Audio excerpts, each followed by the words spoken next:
ଆଜିର ଗଳ୍ପ ଅଜବ ଦେଶର ଅଭିଜ୍ଞତା। ଲେଖକ ମନୋଜ ଦାସ। ଜଣେ ବୃଦ୍ଧ ବଣିକ ଦିନେ ତାଙ୍କ ତରୁଣ ପୁଅକୁ ଡାକି କହିଲେ, ବାପା, ଏ ଯେଉଁ ଘୋଡ଼ା ଦେଖୁଛୁ, ଏ ଦୁଇଟି ଅତ୍ୟନ୍ତ ଭଲ ଜାତିର ଘୋଡ଼ା। ଆମେ ବି ଏ ଦୁଇଟିଙ୍କୁ କେତେ ଯତ୍ନରେ ନ ବଢ଼ାଉଛୁ। ଯେଉଁ ରାଜ୍ୟରେ ଭଲ ଘୋଡ଼ା ମିଳନ୍ତି ନାହିଁ, ସେ ରାଜ୍ୟରେ ଏ ଘୋଡ଼ା ଦୁଇଟି ବଦଳରେ ଅନ୍ତତଃ 200 ସୁନାମୋହର ମିଳିବ। ସୁଦୂର ଦକ୍ଷିଣରେ ସେଭଳି ଏକ ରାଜ୍ୟ ଅଛି, କିନ୍ତୁ ମୁଁ ବୁଢ଼ା ହେଲିଣି, ସେତେ ଦୂରକୁ ଯାଇପାରିବି ନାହିଁ। ଅନେକ ଅଜଣାମୂଳକ ଟପି ସେ ରାଜ୍ୟକୁ ଯିବା ଭଳି ସାହସ ଯଦି ତୋର ଥିବ, ତେବେ ତୁ ଘୋଡ଼ା ଦୁଇଟି ସେ ରାଜ୍ୟର ରାଜାଙ୍କ ପାଖକୁ ନେଇଯାଇପାରୁ। ରାଜା ହୁଏତ ଆହୁରି ଅଧିକ ଦାମ ଦେଇପାରନ୍ତି। ଅଜଣାମୂଳକମାନ ଦେଖିବା ଆଶାରେ ତରୁଣଟି ପୁଲକିତ ହୋଇ ଉଠିଲା। ସେ ଘୋଡ଼ା ଦୁଇଟି ଧରି ଦକ୍ଷିଣକୁ ଯିବାକୁ ପ୍ରସ୍ତୁତ ହେଲା। ବୃଦ୍ଧ ବଣିକ ପୁଣି କହିଲେ, ଦେଖ ବାପା, ସେଇ ଦୂରଦେଶକୁ ଯିବା ବାଟରେ ଭୁଲରେ ଯେପରି ପଶ୍ଚିମ ଆଡ଼କୁ ଚାଲି ନ ଯାଉ। କାରଣ ପଶ୍ଚିମରେ ଏଭଳି ଏକ ମୁଲକ ଅଛି, ଯେଉଁଠିକାର ସମସ୍ତ ବାସିନ୍ଦା ଜଣେ ଜଣେ ଠକ। ସେ ମୁଲକକୁ ଯିଏ ଥରେ ଯାଇଛି, ସେ କାନ୍ଦି କାନ୍ଦି ଫେରିଛି। ଜୀବନରେ ଥରେ ମାତ୍ର ମୁଁ ସେ ମୁଲକ ଭିତରକୁ ପଶି ଯାଇଥିଲି। ସେତିକି ଭୁଲ ପାଇଁ ମୋତେ ଯେଉଁ ଶାସ୍ତି ଭୋଗ କରିବାକୁ ପଡ଼ିଛି, ତାହା ଶେଷ ନିଶ୍ୱାସ ଛାଡ଼ିବା ଯାଏଁ ମୋତେ ଦୁଃଖ ଦେଉଥିବ।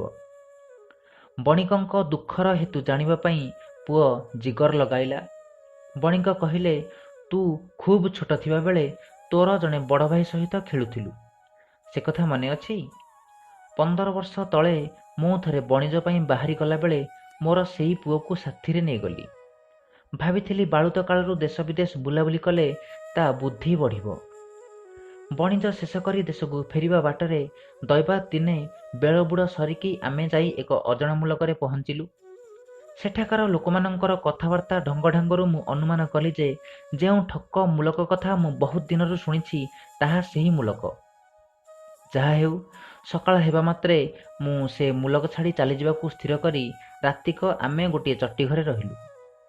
ସକାଳେ ଚଟିଘର ମାଲିକକୁ ତା ପାଉଣା ଦେଇସାରି ଆମେ ଠିକ୍ ଚାଲିଯିବାକୁ ବାହାରିଛୁ, ସେତିକିବେଳେ ସେ ମାଲିକର ଭାଇ କାନ୍ଦି କାଟି ରଡ଼ି କରି ସେଠାରେ ଆସି ପହଞ୍ଚିଲା ଓ କହିଲା, ମୋ ସ୍ତ୍ରୀ ବର୍ତ୍ତମାନ ମଲା ଛୁଆଟିଏ ଜନ୍ମ କରିଛି, ସେଥିପାଇଁ ଏଇ ଲୋକ ଦାୟୀ। ଏ ବିଚିତ୍ର କଥା ଶୁଣି ମୁଁ ବିସ୍ମିତ ହୁଅନ୍ତେ ସେ କହିଲା ଯେ, ଗଲାକାଲି ଘୋଡ଼ାରୁ ଓହ୍ଲାଇ ପଡ଼ିବା ବେଳେ ମୁଁ କୁଆଡ଼େ ଖୁବ୍ ଜୋରରେ ନିଶ୍ୱାସ ଛାଡ଼ିଥିଲି। ସେଇ ନିଶ୍ୱାସରେ ଚଟିଘର ବାହାରକୁ ଉଡ଼ି ଯାଇଥିବା ଗୋଟାଏ ପତଙ୍ଗର ଗତି ବଦଳିଗଲା। ସେ ପୁଣି ଚଟିଘର ଭିତରକୁ ଉଡ଼ିଯାଇ ଲୋକଟାର ସ୍ତ୍ରୀ ନାକରେ ପଶିଗଲା।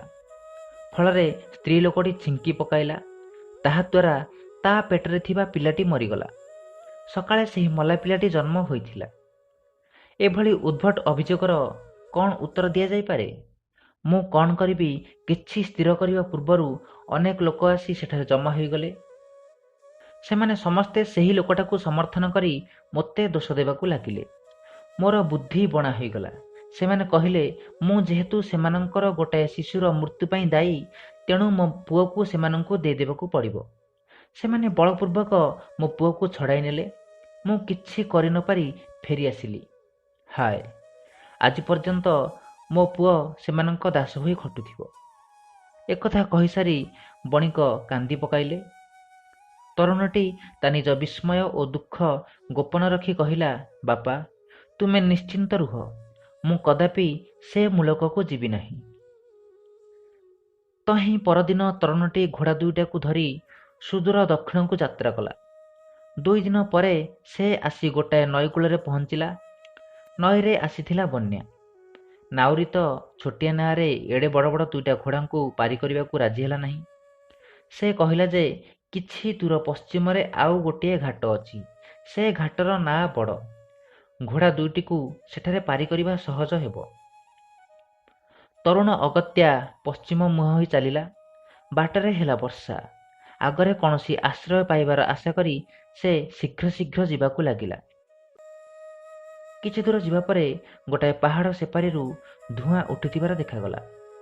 ଘୋଡ଼ା ଦୁଇଟିକୁ ଧରି ବହୁ କଷ୍ଟରେ ସେ ସେହି ପାହାଡ଼ ଉପରକୁ ଉଠିଲା। ବର୍ଷା କ୍ରମେ କ୍ରମେ କମି ଆସିଲା। ପାହାଡ଼ ତଳକୁ ଅନାଇ ସେ ଦେଖିଲା ଗୋଟାଏ ଛୋଟ ଗାଁ।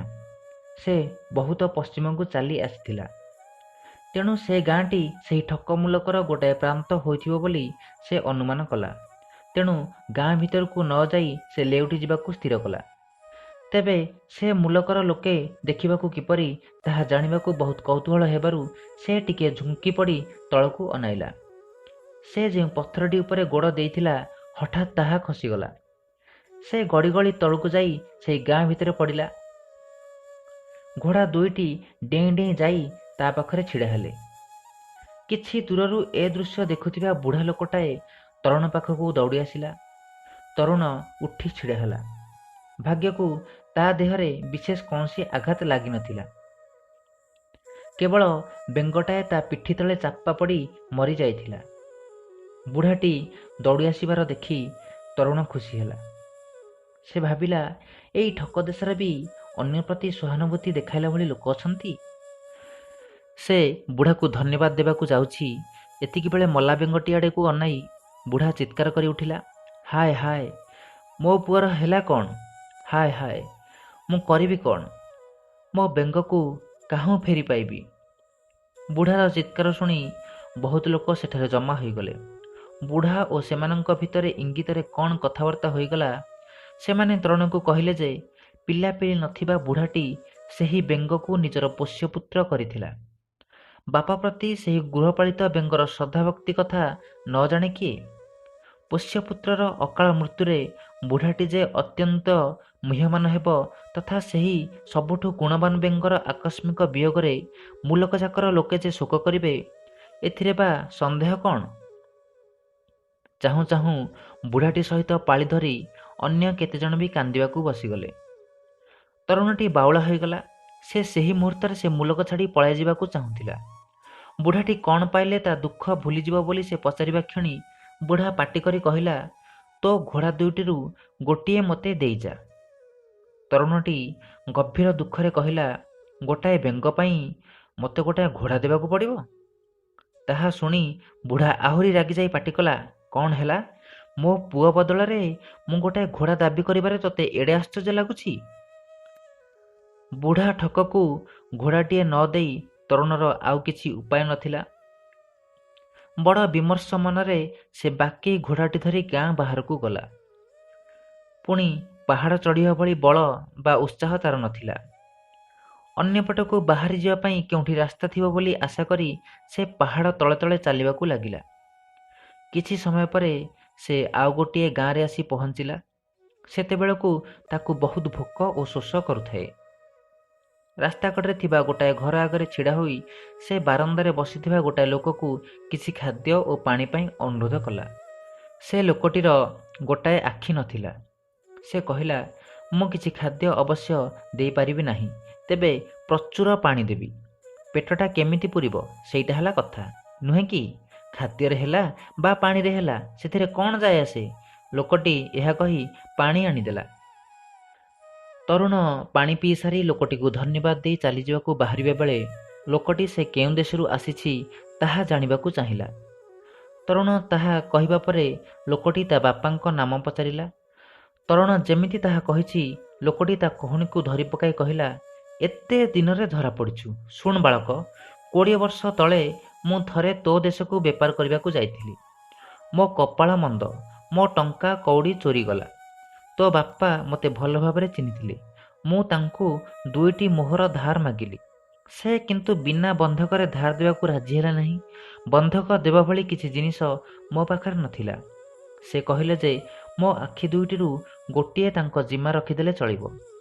ତାଙ୍କ କଥାରେ ରାଜି ନ ହୋଇ ମୋର ଉପାୟ ନଥିଲା। ସେ ମୋର ଗୋଟିଏ ଆଖି ଖୋଳିନେଲେ। ସେ ଶପଥ କରି କହିଥିଲେ ଯେ ପରବର୍ଷ ସେ ଆମ ମୂଲକକୁ ଆସିବେ ଓ ମୋଠୁ ସୁନା ମୋହର 2ଟି ନେଇ ମୋ ଆଖିଟି ଫେରାଇ ଦେବେ। କିନ୍ତୁ 20 ବର୍ଷ ବିତିଗଲାଣି। ମୁଁ ଗୋଟିଏ ଆଖିରେ ତାଙ୍କ ପଥ ଚାହିଁ ବସିଛି, ଅଥଚ ତାଙ୍କର ଦେଖା ନାହିଁ। ଆଜି ମୁଁ ତୋତେ ପାଇଛି, ଦେ ମୋ ଆଖି। ବାପା ଯାହା କରିବ ସେ ପାଇଁ ପୁଅ ଦାୟୀ ହେବାକୁ ହିଁ ପଡ଼ିବ। ମୁଁ ଯେଉଁ ମୋହର 2ଟା ଆଣିଥିଲି ତା ସାଙ୍ଗକୁ ସୁଧ ହିସାବରେ ଅଧିକ ଗୋଟେ ମୋହର ଦେବାକୁ ବି ମୁଁ ରାଜି, କିନ୍ତୁ ତୋତେ ମୋ ଆଖି ଫେରାଇ ଦେବାକୁ ପଡ଼ିବ। ଅଳ୍ପ ସମୟ ଭିତରେ ଲୋକଟିକୁ ସମର୍ଥନ କରିବା ପାଇଁ ବହୁତ ଗୁଡ଼ିଏ ଲୋକ ସେଠାରେ ରୁଣ୍ଡ ହେଲେ। ତରୁଣଟି କ'ଣ କରିବ କିଛି ଭାବି ନ ପାରି କହିଲା, ତୁମ ଆଖି କଥା ମୋତେ ମୋଟେ ଜଣା ନାହିଁ। ସେ ଯାହା ହେଉ, ମୋତେ ବର୍ତ୍ତମାନ କ'ଣ କରିବାକୁ ପଡ଼ିବ କୁହ, ଆଉ ଛାଡ଼ିଦିଅ। ତୁ ଯାଇପାରୁ, କିନ୍ତୁ ତୋ ଘୋଡ଼ାଟି ରଖିଦେଇ, ଲୋକଟି କହିଲା। କଣା ଠକକୁ ବାକି ଘୋଡ଼ାଟି ସମର୍ପି ଦେଇ ତରୁଣ ସେ ଗାଁ ଛାଡ଼ି ବାହାରିଗଲା। ସେତେବେଳକୁ ପାହାଡ଼ରୁ ପଡ଼ିଯାଇଥିବା ଯୋଗୁଁ ତା ଦେହ ସାରା ଯନ୍ତ୍ରଣା, ମୂଲ୍ୟବାନ ଘୋଡ଼ା ଦୁଇଟି ହରାଇଥିବା ଯୋଗୁଁ ମନରେ ବି ଗଭୀର ଯନ୍ତ୍ରଣା। ତା ଉପରେ ଭୋକ। ସେ ଆଉ ଚାଲିପାରିଲା ନାହିଁ। ଗୋଟାଏ ଗଛ ମୂଳରେ ବସିପଡ଼ି କାନ୍ଦିଲା। ସେତିକିବେଳେ ଗୋଟିଏ ଯୁବକ ସେ ବାଟରେ ଯାଉଥିଲା। ସେ ରହିଯାଇ ତରୁଣକୁ ପଚାରିଲା, ତୁମେ କିଏ? କାହିଁକି ଏଠାରେ ବସି କାନ୍ଦୁଛ? ସେ ମୁଲକରେ କାହାରି ସହିତ କଥା କହିବାର ଆଗ୍ରହ ଆଉ ତରୁଣର ନଥିଲା, କିନ୍ତୁ ଯୁବକର ସହାନୁଭୂତି ତା ମନରେ ପୁଣି ବଳ ଯୋଗାଇଲା। ସେ କିପରି ଘୋଡ଼ା ଦୁଇଟି ହରାଇଲା ସେ କଥା ସଂକ୍ଷେପରେ ବର୍ଣ୍ଣନା କଲା। ଯୁବକ ଟିକିଏ ଚିନ୍ତା କରି କହିଲା, ମୋ ସହିତ ଏ ରାଇଜର ରାଜାଙ୍କ ପାଖକୁ ଚାଲ। ତମେ ଯେମିତି ତମ ଘୋଡ଼ା ଦୁଇଟି ଫେରି ପାଇବ, ମୁଁ ସେ ବ୍ୟବସ୍ଥା କରିଦେବି। ପ୍ରଥମେ ତରୁଣ ଅନିଚ୍ଛା ପ୍ରକାଶ କଲା, କିନ୍ତୁ ପରେ ଭାବିଲା, ହରାଇଲା ଭଳି ସମ୍ପତ୍ତି ତ ଆଉ ମୋ ପାଖରେ କିଛି ନାହିଁ, ସୁତରାଂ ଏହାଙ୍କ କଥା ମାନି କ'ଣ ହେଉଛି ଦେଖାଯାଉ। ଦୁହେଁ ରାଜାଙ୍କ ପାଖକୁ ଚାଲିଲେ। ବାଟରେ ଯୁବକଟି ରାଜାଙ୍କ ଆଗରେ କ'ଣ କରିବାକୁ ପଡ଼ିବ ସବୁ ବୁଝାଇଦେଲା। ରାଜା ଅଭିଯୋଗ ଶୁଣି ସେ ବୁଢ଼ାକୁ ଓ ସେ କଣା ଲୋକକୁ ଡକାଇ ଆଣିଲେ। ବିଚାର ଆରମ୍ଭ ହେଲା। ମୃତ ବେଙ୍ଗଟି ତାର ପୋଷ୍ୟପୁତ୍ର ବୋଲି ବୁଢ଼ାଟି କହିସାରିବା ପରେ ତରୁଣଟି ତା ନିଜ ପକଡ଼ି ଭିତରୁ ଗୋଟାଏ ଜିଅନ୍ତା ବେଙ୍ଗ ବାହାର କରି ଆଣି କହିଲା, ମହାରାଜ, ଇତିମଧ୍ୟରେ ମୁଁ ମଧ୍ୟ ଏ ବେଙ୍ଗଟିକୁ ମୋର ପୋଷ୍ୟପୁତ୍ର ରୂପେ ଗ୍ରହଣ କରିଛି। ମୋର ପ୍ରସ୍ତାବ ହେଲା, ଏ ବେଙ୍ଗଟିକୁ ନେଇ ମୁଁ ପାହାଡ଼ ତଳେ ଛାଡ଼ିଦେବି। ବୁଢ଼ାଟି ପାହାଡ଼ ଉପରୁ ଗଡ଼ି ଆସି ଏହା ଉପରେ ପଡ଼ି ଏହାକୁ ମାରିଦେଉ, ମୁଁ ଯେମିତି ତା ପୁଅକୁ ମାରିଥିଲି। ରାଜା କହିଲେ, ଠିକ୍ ଠିକ୍, ଏଭଳି ଯୁକ୍ତିଯୁକ୍ତ ପ୍ରସ୍ତାବ ବିରୁଦ୍ଧରେ ବା କାହାର କ'ଣ କହିବାର ଥାଇପାରେ? ବୁଢ଼ା ସେଇଆ କରି ପ୍ରତିଶୋଧ ନେଉ। ବୁଢ଼ା କିନ୍ତୁ ପ୍ରତିଶୋଧ ନେବାର କୌଣସି ଆଗ୍ରହ ଦେଖାଇଲା ନାହିଁ। ସେ ଘୋଡ଼ାଟି ଫେରାଇ ଦେଇ ପଳାଇଗଲା। ତାପରେ କଣା ଲୋକଟି ତରୁଣର ବାପା ତା ଆଖିଟିଏ ବନ୍ଧ ରଖିଥିବା କଥା କହିଲା। ରାଜା ତରୁଣକୁ ପଚାରିଲେ, ତମର ଏଥିରେ କ'ଣ କହିବାର ଅଛି? ତରୁଣ କହିଲା, ମହାରାଜ, ମୋ ବାପାଙ୍କର ଅବଶ୍ୟ ଅନେକ ପ୍ରକାର ବିଚିତ୍ର ସଉକ ଅଛି। ଭଦ୍ରଲୋକମାନଙ୍କ ଆଖିଟିମାନ ସଂଗ୍ରହ କରିବା ତହିଁ ମଧ୍ୟରୁ ଗୋଟିଏ। ଆମ ଗୋଦାମ ଘରେ ଶହ ଶହ ଆଖି ସାଇତା ହୋଇ ରହିଛି, କିନ୍ତୁ ସେସବୁ ଭିତରୁ ଏ ଭଦ୍ରଲୋକଙ୍କ ଆଖିଟି 20 ବର୍ଷ ପରେ ଖୋଜି ବାହାର କରିବା କଷ୍ଟକର। ତେବେ ହଁ, ସେ ଯଦି ତାଙ୍କର ଅବଶିଷ୍ଟ ଆଖିଟି ତାଡ଼ି ନେଇଯିବା ପାଇଁ ମୋତେ ଅନୁମତି ଦେବେ, ତେବେ ଯୋଡ଼ି ମେଳାଇ ଅନ୍ୟ ଆଖିଟି ବାହାର କରି ଦୁଇଟି ଯାକ ଆଖି ଆଣି ମୁଁ ପୁଣି ଫେରାଇ ଦେବି। ବେଶ୍ କଥା, ରାଜା କହିଲେ। କହିବା ବାହୁଲ୍ୟ, ଲୋକଟି ତା ଆଖି ଫେରିବା ଦିଗରେ କୌଣସି ଆଗ୍ରହ ପ୍ରକାଶ ନ କରି ଘୋଡ଼ାଟି ଫେରାଇ ଦେଇ ପଳାଇଗଲା। ରାଜାଙ୍କୁ ଧନ୍ୟବାଦ ଦେଇ ସେମାନେ ଘୋଡ଼ା ଦୁଇଟି ଧରି ରାସ୍ତାକୁ ଆସିଲେ।